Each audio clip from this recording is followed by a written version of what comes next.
ایک چیز سن لے، ولی کی علامت کیا ہوتی ہے؟ ولی کی حضرت عبداللہ بن جعفر بیان کرتے ہیں، حضرت عبداللہ بن جعفر بیان کرتے ہیں کہ میں گھر سے چلا اور ایک صحرا میں آیا، صحرا میں نخلستان تھا، کھجوروں کا باغ تھا۔ جب اس میں داخل ہوا تو میں نے ایک جوان دیکھا بیٹھا ہوا، اور میں نے نگاہ ڈالی تو اس جوان کے چہرے پر ولایت اور معرفت کے آثار تھے۔ میں نے اس کے چہرے کو دیکھا، اس پر ولایت اور معرفت کے آثار تھے۔ میں بیٹھ گیا، پھر میں نے دیکھا اور یوں لگا کہ اس نے کئی دن سے کھانا نہیں کھایا، اس جوان نے۔ حضرت عبداللہ بن جعفر فرماتے ہیں میرے پاس 3 روٹیاں تھیں، اتنی، میں نے تینوں روٹیاں اس جوان کو دی کہ آپ کھا لیں۔ انہوں نے تینوں روٹیاں لے کے اس طرح اپنے پاس رکھ لی۔ حضرت عبداللہ بن جعفر کہتے ہیں تھوڑی دیر میں کتا آ گیا۔ میں آپ کو ابھی تک ولی کا معنی سمجھ گئے نا، اب ولی کا وتیرہ سمجھا رہا ہوں۔ پہلے ولی کا معنی سمجھایا، اب ولی کا وتیرہ، ولی کا طریقہ، ولی کا طریقہ، ولی کی زندگی، اس کی عادت، یہ بس ایک ہی سمجھا رہا۔ تو ایک کتا آ گیا، اس جوان نے ایک روٹی اٹھائی اور کتے کو پھینک دی۔ کتے نے روٹی کھا لی اور کھا کے ختم کر کے پھر منہ اٹھایا جوان کی طرف۔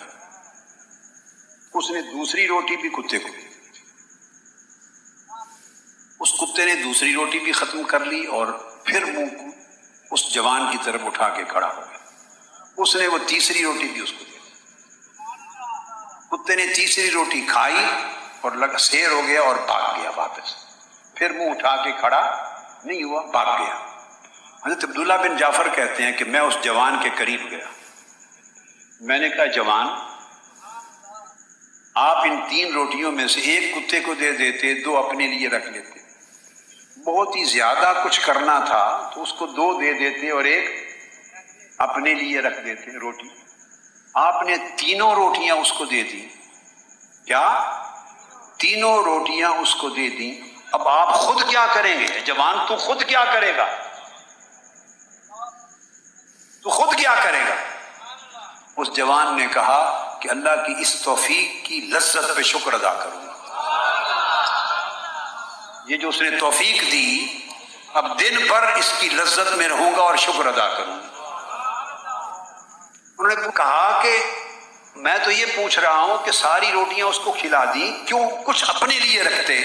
اس جوان نے کہا کہ ہماری زمین جہاں یہ نخلستان ہے، باغ ہے، گاؤں ہے، یہ زمین کتوں کی زمین نہیں ہے۔ دور دور تک ہمارے قصبے کے ارد گرد کتے نہیں ہوتے۔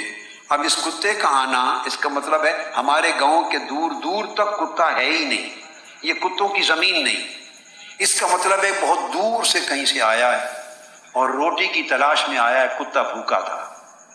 مجھے شرم آئی کہ وہ بار بار سر اٹھاتا تھا اور مجھے اندازہ ہوتا تھا کہ اس کی بھوک ابھی میٹھی نہیں۔ مجھے شرم آئی کہ خود اپنے لیے روٹی رکھ لوں، کتے کو بھوکا واپس بھیج دوں، مجھے شرم آئی۔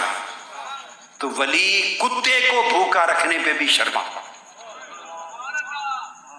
ولی کتے کا بھی اتنا خیال کرتا ہے، انسان تو پھر بڑی بات، کتے کے جذبات کا اتنا خیال کرتا ہے اور انسان کے جذبات۔ ولی کسی شخص کا دل نہیں توڑتا، ولی کسی کو گالی نہیں دیتا، ولی کسی کو حقیر نہیں جانتا، ولی کسی کو اوئے توئے نہیں کرتا، ولی کسی کے ساتھ سخت درست لہجے میں بات نہیں کرتا، ولی کنجوس نہیں ہوتا۔ جس کو کنجوس دیکھو، اللہ کی عزت کی قسم غلطی سے بھی ولی نہ سمجھو، ولی کنجوس نہیں ہوتا۔ اور اگلی بات سمجھاؤں، ولی لینے والا نہیں ہوتا، ولی دینے والا ہوتا ہے۔ ولی لینے والا نہیں ہوتا، ولی دینے والا ہوتا ہے۔ ولی کا ہاتھ ایسے نہیں ہوتا، کیا کرو کرو ایسے ہاتھ، ولی کا ہاتھ ایسے کبھی نہیں ہوتا، ولی کا ہاتھ ایسے ہوتا ہے، ولی دیتا ہے۔